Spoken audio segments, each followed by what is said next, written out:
ready?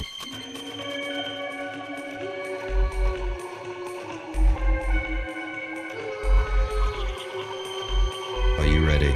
Ready, ready, ready, ready, ready. Hold your nose steady, hold your nose steady, hold your nose steady, and breathe from deep down in your heels. You know what you want, you've known it for a time now, and it isn't that crazy pipe dream in the sky, pipe dream in the sky, pipe dream in the sky.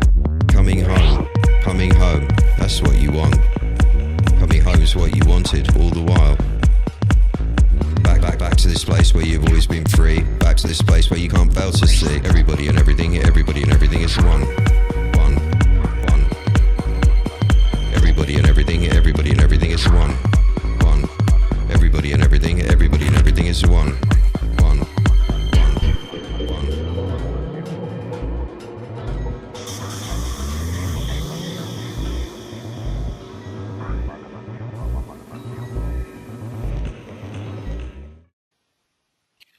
Well, there you are. Everybody and everything is one.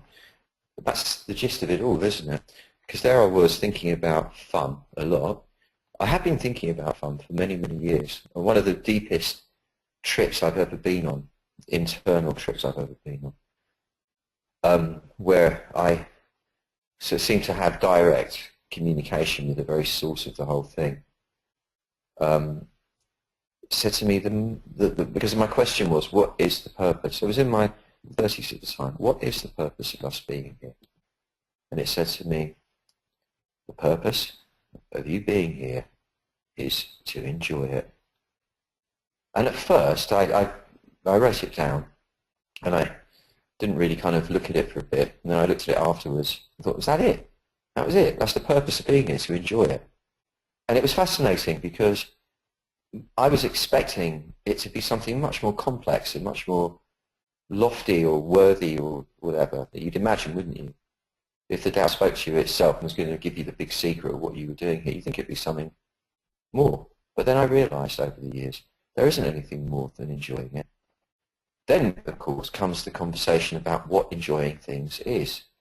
And I got a lot of help along the way, as we do. Once we set a line of inquiry in motion, people seem to come to us with clues. And I remember once, I'm at the Jaguar Skills hideout in deepest Suffolk at the moment, and it was him in Catalonia, and when he was designing the website, and a lot of stress going on at one point. I mean, we were getting 4 to 5 million unique visitors a month coming to that site, and it was before all the social network sites were operating and so on. And it was stressful. You know, there were times where it got insane, really, lots of stuff to do, and he saw me walking around in this beautiful place that we used to call the Cubist Palace, high up on a cliff overlooking the Mediterranean. We used to spend most of the time laughing, creating, working, laughing, creating, making music, writing stuff, all sorts of things. It was really fun. But sometimes that fun was obliterated by this tension of having to get it right, of having to sort it out. He just looked at me one day and he said, "Look, it's just fun. It's fun. That's all it is. It's all fun." And then he did a little picture of that Buddha man wearing a pizza chef hat, holding 2 pizzas, and on the pizza it says, "It's fun." And he did one of that little Buddha man firing a gun, and a flag comes out of the gun instead of a bullet, and it says, "It's fun." And that had an impact on me. I've looked at it, I've thought about it in great depth, because I've never actually been one for, certainly with a few rare exceptions, looking back over my teenage times, and even as an adult in Ibiza, for example. I very rarely, though, do I ever get swayed by what I call trivial fun, the nonsense fun, the pretending fun, the whee, kind of, let's make a big noise and let that make us think we're having fun, because we're all shouting and screaming instead of talking normally. But generally, that's not what I'm talking about. To me, that's not actual fun. That's a strain. It's an avoidance of actually having real fun. And then I looked at it and looked at it and looked at it, because then again, I'm certainly generally not a stick in the mud either. I mean, when I pitch up at social events, I invariably gather a crowd of people around me, and most of the time we're all laughing. And even when I'm dealing with the most for me, relatively severe mental disorders when I'm helping people, I still make it fun. We still laugh. As soon as possible. I was looking over a very lengthy and in-depth dialogue I've had with one quite incredible person, that's become one of my great heroes in life. I won't tell you her name at this point, but just suffice it to say that she has gone through one of the most astonishing processes of healing I've ever witnessed and certainly been part of. And I noticed that because we're writing a book about it, and including lots of the dialogue in there, because it was so unbelievably and it fascinating, it will help loads of people. I noticed quite about the second email along, I was starting to crack gags to bring humour into it. This wasn't contrived. It wasn't me going, ha, ha, ha, I know what I'll do. I'll bring humour into it now because that will do this. So it wasn't that. It's just, that's my way. I'm kind of playful. At school, I used to like to pass notes around to make people laugh.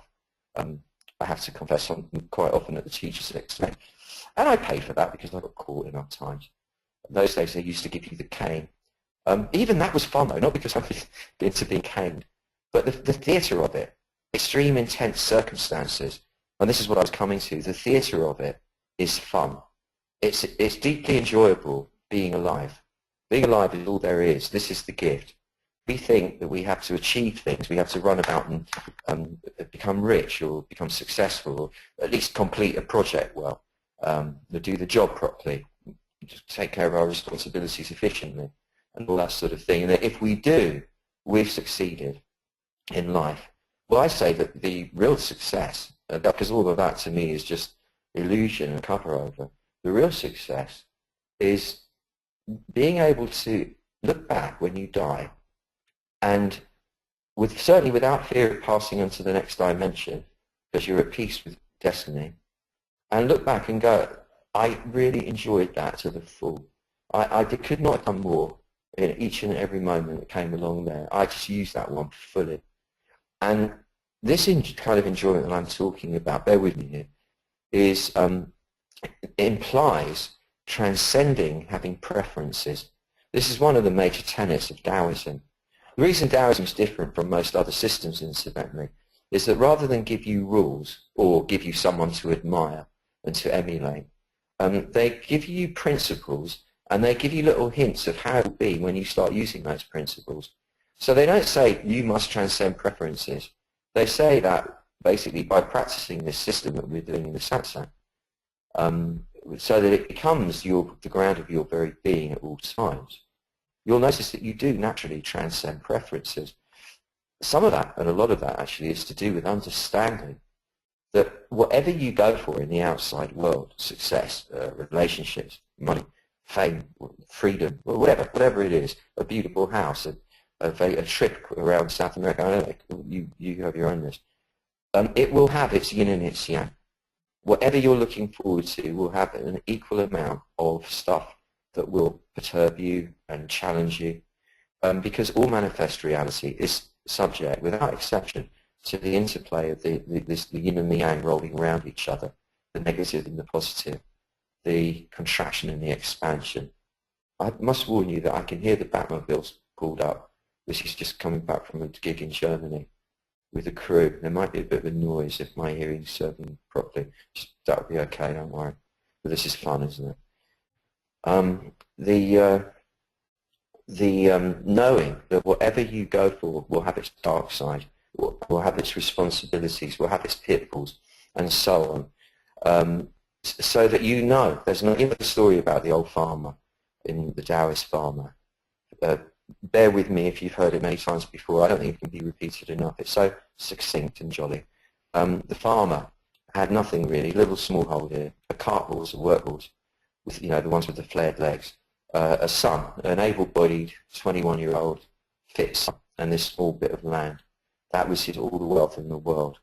And he was a Taoist. He wasn't like the other people around. And one day, his horse, the cart horse, ran off, and all the villagers came round to say, "Sorry, poor guy, that's your wealth gone, isn't it?"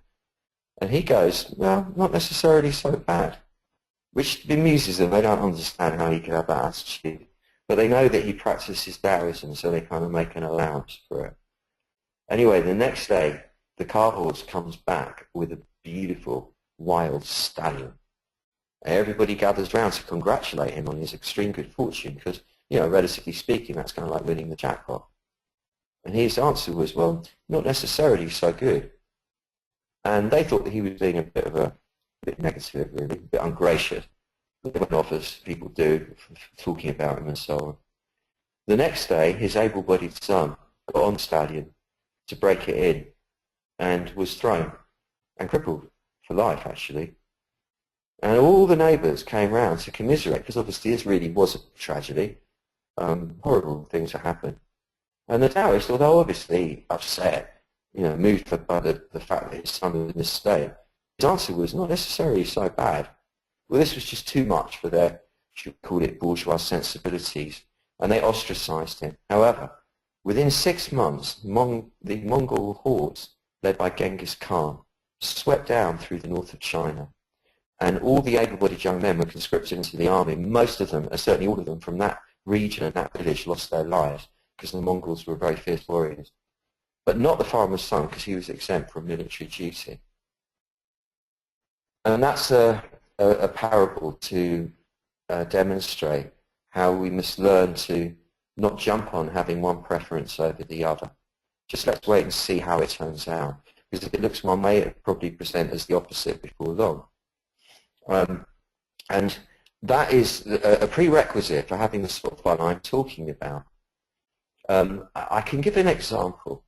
Yesterday, at 4 o'clock in the morning, having gone to bed at the Highgate Egg, feeling tired, unusually tired, but well, I felt, you know, fit as a fiddle. I woke up at 4 o'clock in the morning with terrible pains in my stomach and a raging fever. And like I knew I'd caught that flu that's going around. And it was violent and virulent and fierce and horrible.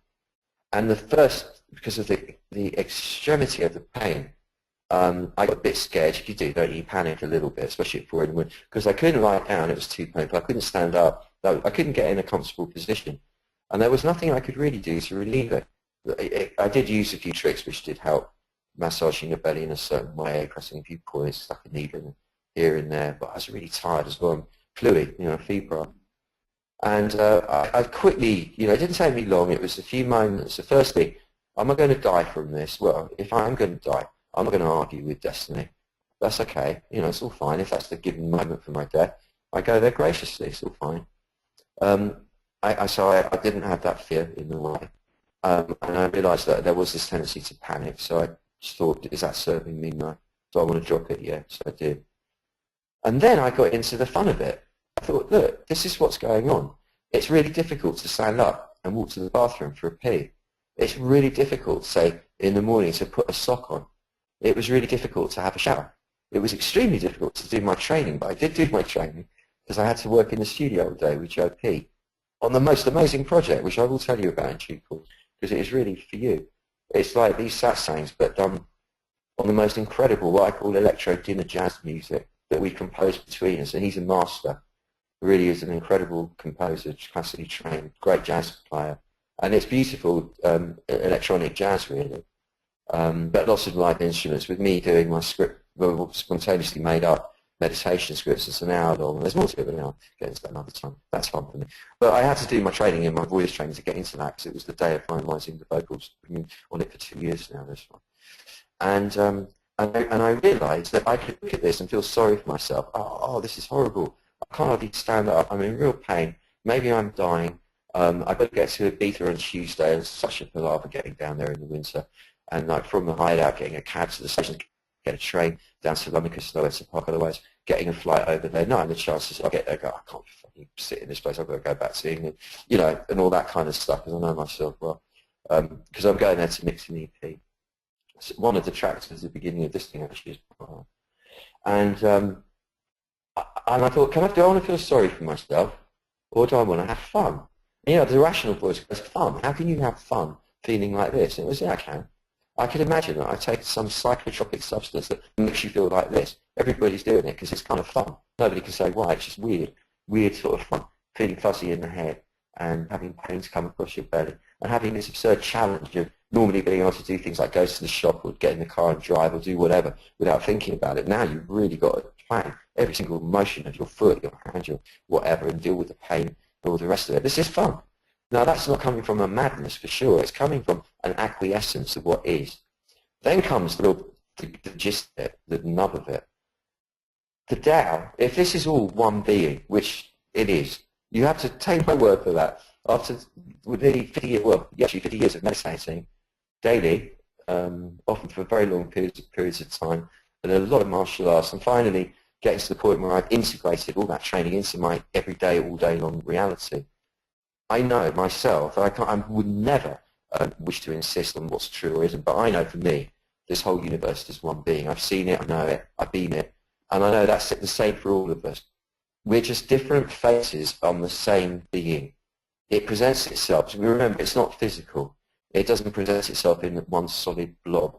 It is the whole universe. Well, that's how it manifests. It's the whole universe. And it has all the different stars, planets, galaxies, people, flowers, and all other creatures.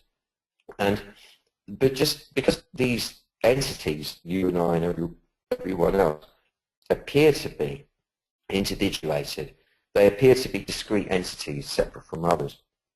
They're not. We are not. Any scientist will prove it to you. You get a powerful enough microscope and you will see that the skin is more space than it is anything solid. So the barrier that we assume separates us off from everybody on a physical level, the skin is not a barrier. It's actually something that links us all together. And we are all linked together as expressions of this one present. So now think about the Tao. It's not a person, obviously. We can't relate to it because we're people. So we see everything in terms of people or animals or things within our experience. But let's just abstract it and say that the Tao is this being. And it sits there for the entirety of eternity, forever and ever and ever and ever, on one plane, completely unmanifest. It's what the Taoists call Wu Qi, or the undifferentiated absolute. So it's nothing differentiated. It's just the absolute, nothingness, or everythingness, whatever you want to call it. But there's no manifestation. And that's always going on. That's what's at the heart of everything. It's what we would think of as probably dark matter or dark energy. That's the expression of it. But at that level, the Tao being consciousness, you must assume it gets really bored. Because if you just got to sit there on your own, or sit here on your own forever and ever, no books to read, no computers to play with, no music to make or dance to, no people to talk to, no parties, no arguments, no work to do, no rewards, no punishments, nothing of all the nonsense, crazy illusion game that we've manifested on this planet. Nothing going on at all, just nothing. It's really boring, I'd imagine. So it spontaneously and innately manifested, it burst itself into manifest reality, which is what we call the universe, or some clever clods call the multiverse. And it does so, or let's say once it's done so, it realizes that the game on offer for it is hide and seek, this incredibly elaborate, complex, multi-dimensional game of hide and seek. And the way the Tao gets this done is by imbuing each of its separate, apparently separate, manifest parts, you, me, the dog, the elephant, everything, everyone and everything. It imbues each of its constituent parts with amnesia so that we don't remember that's who we are, because otherwise there wouldn't be any game, would there? Because you'd be straight away, I see you, got you, and then the game's over. And it's boring now.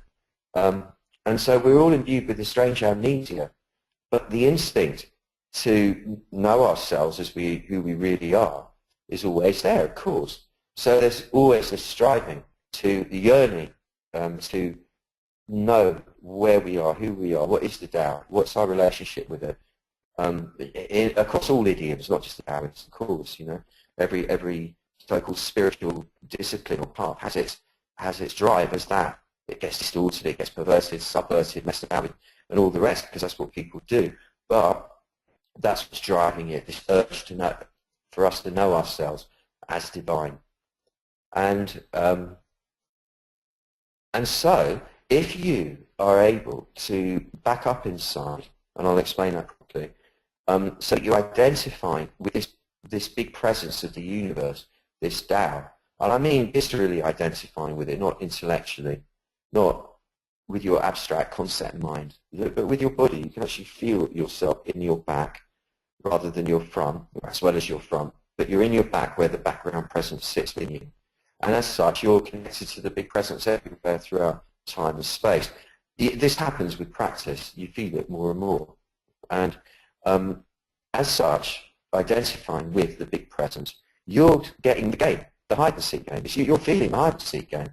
You're getting the hide-and-seek game. So when the Tao presented itself as a flu, rather than waste lots of time feeling sorry for myself, getting scared and getting ineffectual and thinking I've got to change all my plans or whatever it is I was going to do, it's like the Tao is playing hide-and-seek with me. It's presenting itself in this guise now. And I can either go, no, I don't want to play this, it's horrible, it's not fair. Or I can go, nice one, Tao, I like that, that's a good act. It's twisted, you are twisted, but okay, I dig that. That's what this reality is, it's quite twisted. You said it wasn't going to be twisted. I like your style. I like your style a lot. Thank you. No, I didn't actually say that, I'm making that up now. But that was the feeling of it. And it was fun. I acquiesced, in other words. And I do that all the time, and I've learned to over the years. That's the Taoist training. And therein lies the fun, because in that state, you are like a 4-year-old. A 4-year-old, I was going to say 3-year-old, but a 4-year-old knows a bit more, they're a bit more clued in, they're a bit more of a rounded experience of the self going through the game. And the 4-year-old, on its good days, before it's being fettered by the trance of the everyday world through school and what parents, what have you, at those moments where the 4-year-old is just pure abandon, pure curiosity, pure elation, simply for being. It's not having to achieve anything or please anyone or do anything particular, just play and explore. That's the bit of you that has the fun. And it doesn't imply that you become a nincompoop. No, to the contrary. You have fun being real with each other. You have fun being real with yourself primarily, with your Tao. So the relationship is with the Tao. It's as if you're separate from the Tao. That's how the game works. And it's playing with you. So you acquiesce and you roll with it. You have fun with it. And you're having fun with it like a 4-year-old. What happens after 4 is you learn more and more of the socializing skills and all the other stuff. It's like a tree that grows carbon rings around itself. And the adult is the adulterated version of the child. It's not pure anymore. The child is the pure self. That's the one that takes off and has the fun. That's where the fun is going on. And it's inside all of us. That being exists within us. The most kind of famous man of Taoism, Lao Tzu, means the old child master. He was meant to be the original guy that wrote all the stuff down, the Tao Te Ching. It wasn't really like that, but myths are. But he was about 3,000 years ago, so it's a lot older than that Taoism. But here's the first time anyone had collated all the stuff. So he was revered, he was respected, he was the man. And his name means the eternal child master. It's a beautiful idea. And it's that level that I'm suggesting we connect with today.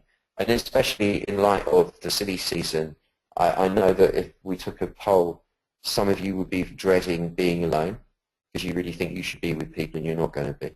Some of you are dreading being with the people you've got to be with. Some of you are feeling stressed because you don't think you bought enough gifts for the people that you're meant to buy the gifts for, not good enough gifts, that you've got to do the meal, that it's not going to go well, and all the rest of the stuff. And that is a tension. It's tension that we've generated for ourselves. And that's fine. There's nothing wrong with a bit of tension, as long as you know it's all a game, nothing more. And some people, when forced, I remember there were times in my life when I was like this, when forced into apparently forced into a situation of having to play a role that's not really natural to you. Being very conventional for me, or playing into a conventional set doesn't come naturally to me. Where I become grumpy at Christmas because it was, and I know guys, it's more guys than women that do that. Fathers of the house will get kind of grumpy, and my theory for that is that this holiday season, because it's to do with the solstice, this ancient festival, and because we ascribe to it the whole Christmas myth and the New Year's myth and all the rest of it, it seems to invite us at some almost sublime level to be in contact with the other dimensions, with what is not just the usual surface bullshit that we all spend our times entranced by most of the time anyway, most of us. This is inviting us to go a bit deeper, at least. But most people I know do kind of numb themselves with even more of the illusion, TV, movies, and all the rest of it, doing whatever else they're doing. But fundamentally, beneath all that, there's a sort of a half-awareness, at least, that there's an invitation here to connect with that part of us that knows there's more than all of this. And if you know that you're nowhere near cognitive of that, if you know you're in denial of it, even if you're not cognitive of the fact that you're in denial of it, you can just feel it. It makes you grumpy because you're not really able to enter into the spirit of the thing on a superficial level, so you feel a bit out of it.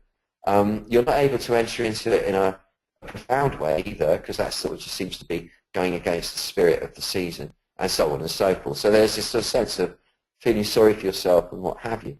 Well, my advice would be, if you do find yourself grumpy, the key is to enjoy being grumpy. But how do you do this? How do you have fun being grumpy? How do you have fun at all? Let's have a go and see. I'll present you my schema in the form of a meditation, and you see what this does to you. What I would advise is that to make an intention now that your subconscious will recall everything that's salient and pertinent to you from this meditation without you having to make any effort about that. And so that subsequently you are able to reenact the process in a way that works for you, because it's the reenacting on a regular basis that makes this stuff be as powerful as it can be. And that is infinitely so. And now, let your eyelids lower, pretty much all the way, but leave a slit at the bottom for the light to come in.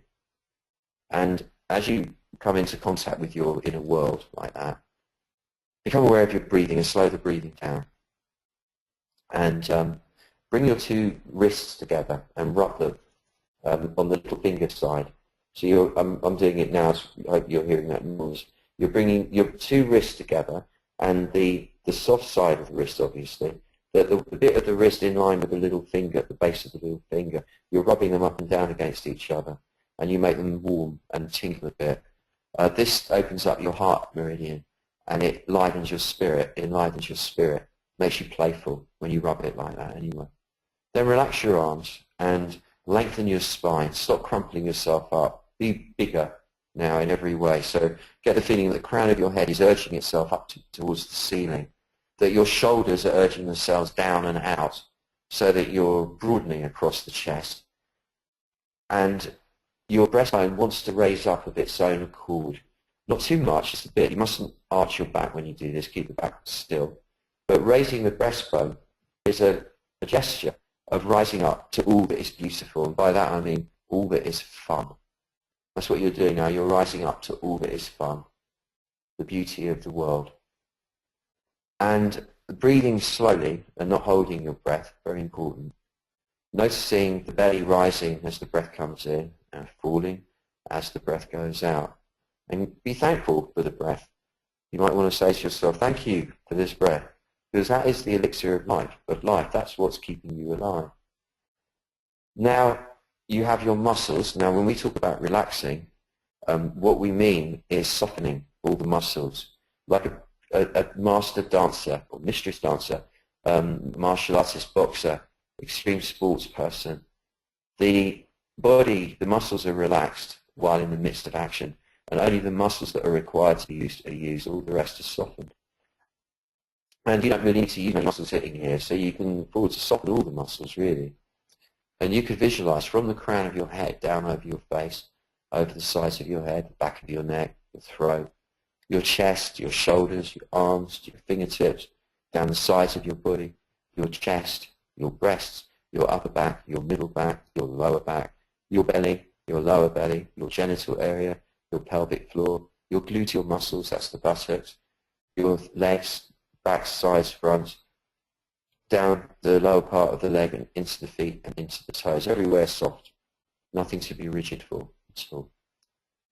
And we now make the big move. We move into the back of ourselves.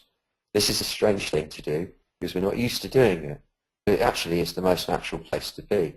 When you get drunk, when you get stoned, when you get high in any way at all, when you're making love, when it's working and you're not just going through a performance, when you're dancing, when you're in the midst of extreme sports or even unextreme sports, when you're practicing your martial arts, when you're having a damn good meditation, all these times, when you're just feeling good, all those times you'll notice you're actually in your back and not your front. The back of you is where you feel good. The back of you is the strength. It's the protected part of you. It's silent and still. There's no noise going on there. There's hardly any movement. It just sits there back. It's strong. It's not very vulnerable. It's strong. The front of you is where all the noise goes on. All the dithering and the anxiety and the stressing and the ridiculous thoughts and the arguments with yourself and the debates with yourself and the way you describe reality to yourself, which you have to admit is mostly subjective, all subjective and probably mostly spurious. The way you evaluate your place in the game, all of it goes on in the front of you. It goes on in the front of the brain with all the thinking, and it goes on in the belly with all the emotional tension, from there up into the heart and the throat. So the front part is the noisy bit, it's the weak bit, it's the vulnerable bit, it's the illusion bit, it's the bit of you that's going to die. Well, we know physically the back is going to die too. But the front part is the part of you, that emotional, psycho-emotional complex of habits that you have come to think of as you, with all the references to apparently external phenomena, like I live at such and such a number in such and such a street, I drive such and such a car, I like to wear such and such clothes, and so on and so on and so on.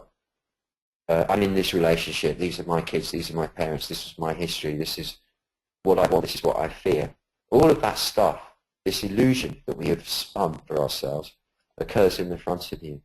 When you drop back into the back of you, there is no illusion anymore. There is just presence, just being. And that is the big gift, that is the big prize. There's nothing to chase after more important than just chasing after your own back. In other words, being in yourself properly. Because then you're alive, you're feeling it, you know it, and this is the gift. From the back, you don't have preferences, because from there, you know that whatever manifests has its yin and its yang, and it will keep turning round and round. So not to attach to external phenomena of any kind whatsoever, merely to enjoy them like a passing magic lantern show. And this can only be done when you're in the back. The front part of you will still undergo its various emotional turbulences and flux and flummox and elation and deflation and all the other stuff that the concocted self goes through. But it's no longer who you are. It's just phenomena occurring in the front. Ah, there is elation. Ah, there is deflation. Ah, there is victory. Ah, there is defeat. Ah, there is strength. Ah, there is weakness. Ah, there is courage. Ah, there is fear, and so on. Rather than, oh, I'm scared. Oh, I'm really excited. And you know, you get what I'm saying. From the back, you're able to preside over this theatre of conflicting drives and passions, and non-passions and non-drives, descriptions and so on. You're able to preside over it without it crowding in on you. You're holding it. So the master is in command rather than the servant commanding the master. In the West, we would call it, after Freud, this is the ego in the front, the sense of I that is concocted from birth onwards, and not the real self. The real self being a combination of the id and the superego. He hadn't got into the sort of metaphysics of things yet. That was more Jung that went there. But this is the sense of the constructed self. It's the ego. It's not bad, like people say. You've got to have an ego. You can't play the game without a mask. You've got to have a good mask. And the better the mask is, the better the game it is. So don't be hard on your ego. What people think of as ego that's bad is ego defenses, what we call just the lies that we tell ourselves, the bullshit we feed ourselves, the self-deception that we impose on ourselves and then others. You know? And that diminishes our experience of being who we are. That's what I would call a sin. That's the sin. That's the missing the mark, is when we diminish the magnificence of what we really are. But in the back here, you cannot diminish it. You are the universe. You are the Tao itself, and you're accommodating all the stuff in the front. And it's fun. Here you are, and it's fun. Now the Tao is not a stick in the mud. The Tao is playful. For sure it is. I have the Tao play with me in such bizarre ways. It's ridiculous. It makes me laugh. Rather than fight it, rather than feel sorry for myself, I laugh. And it's the same. You know, a whole civilization can get itself to the state of utmost sophistication, and then be completely obliterated by a single asteroid, for example. That's the way the Tao plays. It's got a real wicked sense of humour. It plays. And by being that, by sinking into the back of you, you breathe, you relax, you don't fight against what's going on. You know it's all going to turn into its opposite anyway, what you're perceiving. And there is the fun. There is the fun. Now, when you're having fun with the Tao, which is your relationship with the Tao is the primary relationship. Whatever that looks like or feels like to you, and may it become more and more playful. Make a vow now for your relationship with your Tao to become more and more playful by the hour, by the minute, by the second. And with that relationship going on, the friendship, you have this game you're playing with your Tao. That's the fun. And that naturally gets translated into having fun with everyone around you. And you don't have to be stupid to do it. You don't have to talk shit to do it. You don't have to do small talk. You don't have to pretend. You don't have to act. You just be in your game of hide and seek with the Tao, loving every minute of it, not having preferences. And those around you feel that and are naturally, spontaneously inspired to feel like doing the same themselves, even if they haven't got a clue how to do it. In your company, they'll feel the fun at a deep level. So now see us all in our backs, like you're leaning back into your shoulder blades, the front of your spine, your rear pelvic bones, your sacral bone, like you're sitting into the back of a throne. And your mind, if you tilt your head back a bit, is obliged to sit in the back of your head rather than the front of your head. This is like if you were the sound mixer at a live gig, music gig. You would not have the mixing desk that would control the sound of the entire venue on the stage, because from there all you're really hearing is the band. You have the mixing desk somewhere towards the rear of the middle of the venue, because that's where you get the best all-around or aural command of the sound waves in the room. And it's the same with us, with the brain. Or if you were playing squash or racquetball, you win by hogging the center of the court. You don't win by being on one side or one corner. When you're hogging the center of the court, the other player is obliged to run around, and you can flip them all over the place, and you tend to win like that. So this is how it is to gain command of your own mind. You cannot win if you're right up against the front wall, up in the forehead there. There you can only be confused by where the ball's coming from behind you. You're confused by the sound coming off the stage. So you draw your mind almost to the back of the head. In fact, I say bring it into the back of the head because it's easier. And just imagine yourself sitting up now against the rear interior wall of the skull, as if sitting in a cave with your back leaning against the rear wall of the cave, just gazing with a beatific smile on your face into infinity, which you see through the mouth of the cave, which is where the bridge of your nose is between your eyebrows, roughly. There's no reason for staring like this or gazing into infinity. It's not nothing to be gained from it other than the fact that that's what's really going on here. So that's what you might as well look at rather than the distractions. And you'll notice the noise in the forebrain has stopped. You'll notice by coming into the back of your body, the tension in the belly and the chest has become a more enjoyable sensation, if not disappeared quite a lot. You can accommodate it better. It's no longer disturbing you or running static on you. Instead, it is giving you pleasure. You know, a bit of tension is okay in the belly. It gives you pleasure. A bit of tension in the chest is okay. It can give you pleasure. Because it's not you anymore. It's just stuff happening in the front. Now picture the two halves of your breastplate sliding away from each other like a pair of sliding doors in the side of a mountain, where the James Bond, I was going to say villain, but that might be the wrong vibe to this whole thing because we're talking about love and beauty here. But anyway, it's a pair of sliding doors.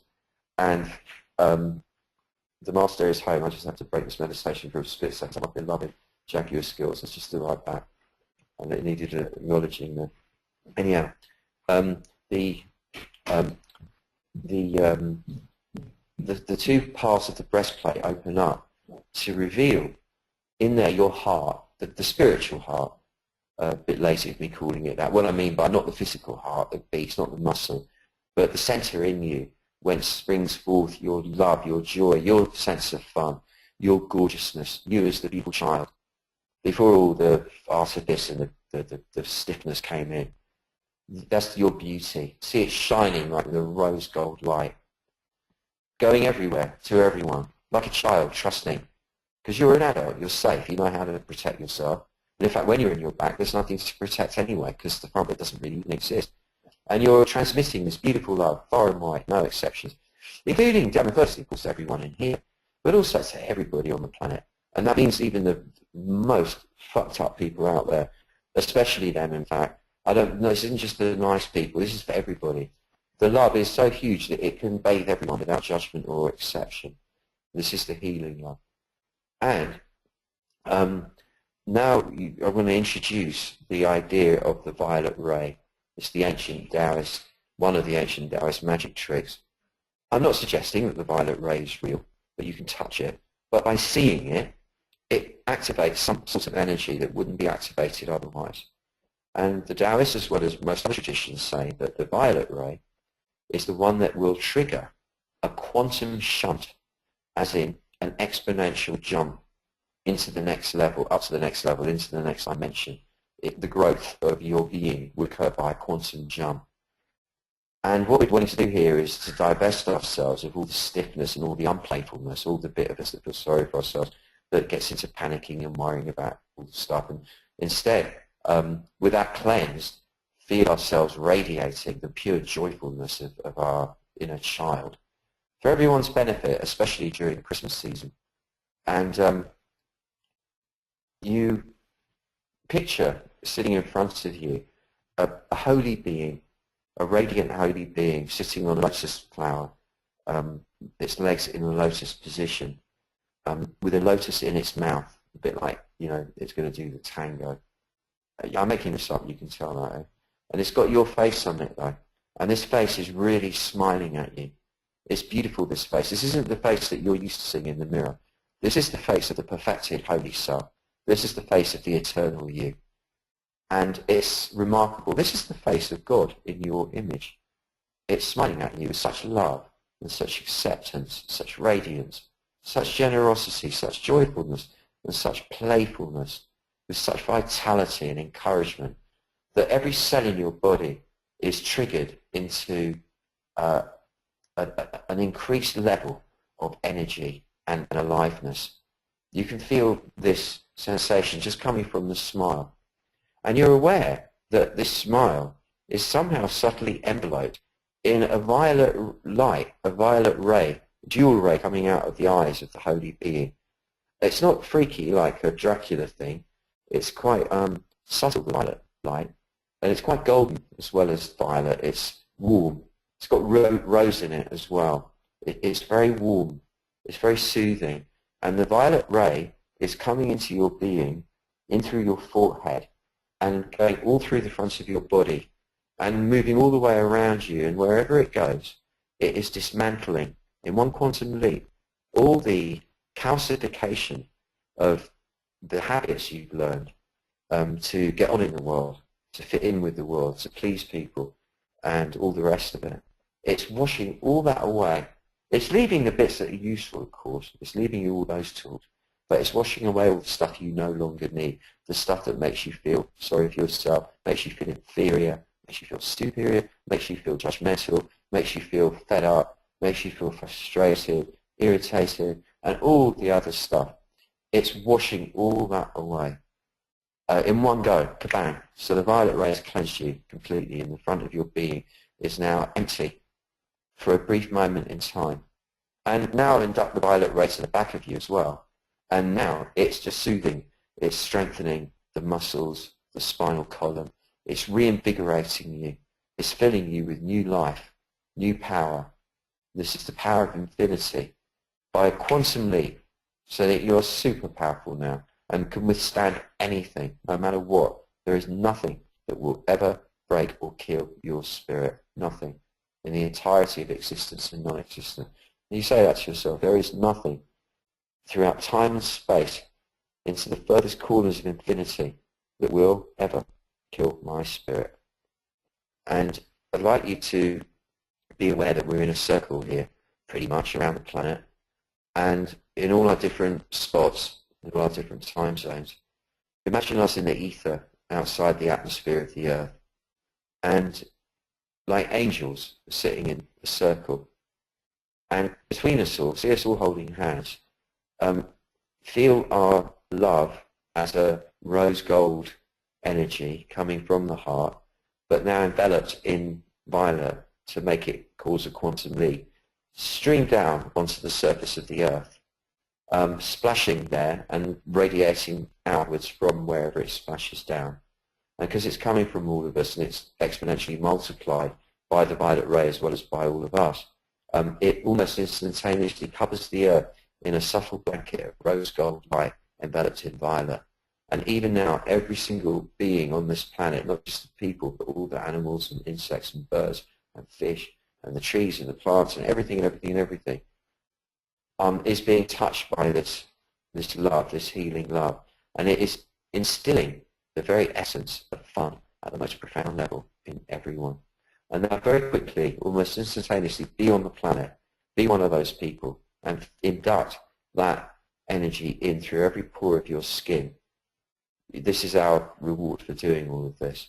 Feel it, feel every cell of your body, and when you consider your life spread out before you, with Christmas coming and all the rest of it, feel it invigorate all of that as well, all the atoms of what you're seeing, so that everyone and everything in your entire reality is enlivened with the spirit of fun.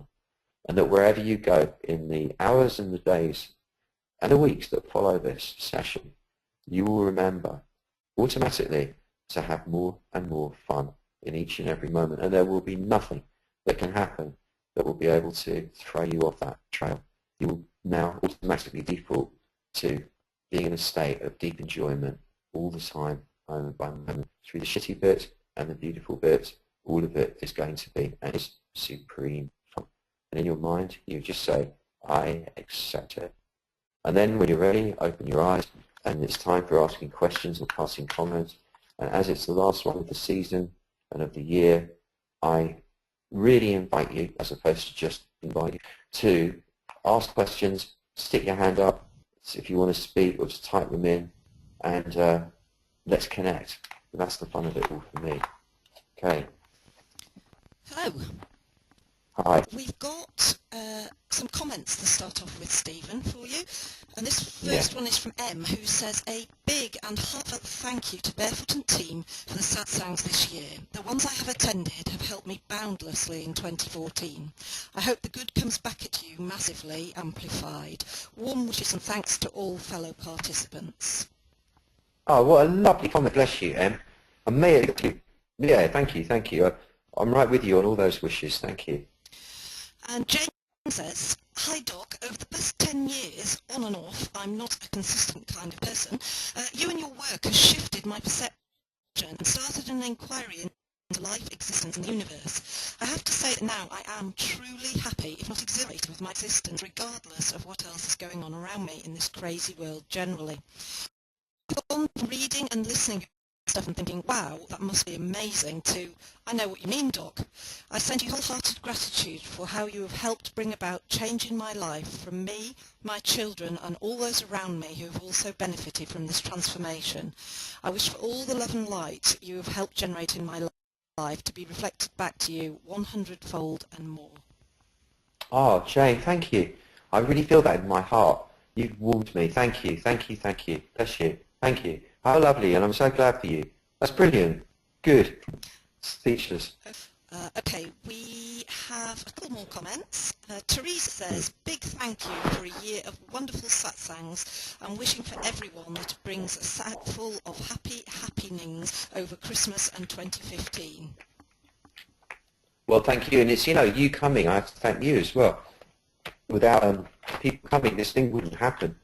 And your support is staunch. You're always here. Well, I know you're always, but mostly always with your good energy. So truly thank you as well.